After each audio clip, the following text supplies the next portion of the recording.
Well, when I became a nurse, I ran into this nurse practitioner, and she was working the floor when I was in med-surg, and I was just really awed by how intelligent she was and how she was working beyond the scope of practice than what we normally did as a regular nurse. And I just needed, or knew I needed to be that. I was just very interested in being a nurse practitioner. It took me 15 more years after that to get there.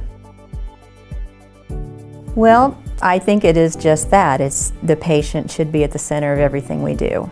I want to treat every person that comes into my office like they're my long-lost grandparent or grandchild or whatever.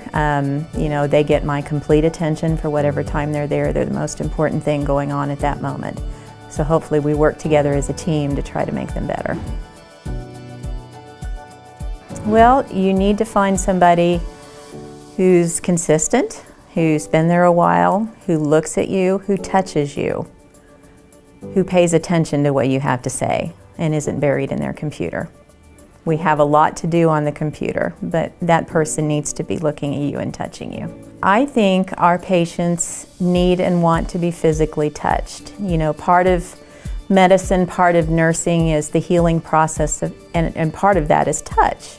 That's when the process begins. Well, I love being with my grandchildren, my husband. We live close to Truman Lake, so I love to fish and go out on the pontoon, and I also love to kayak.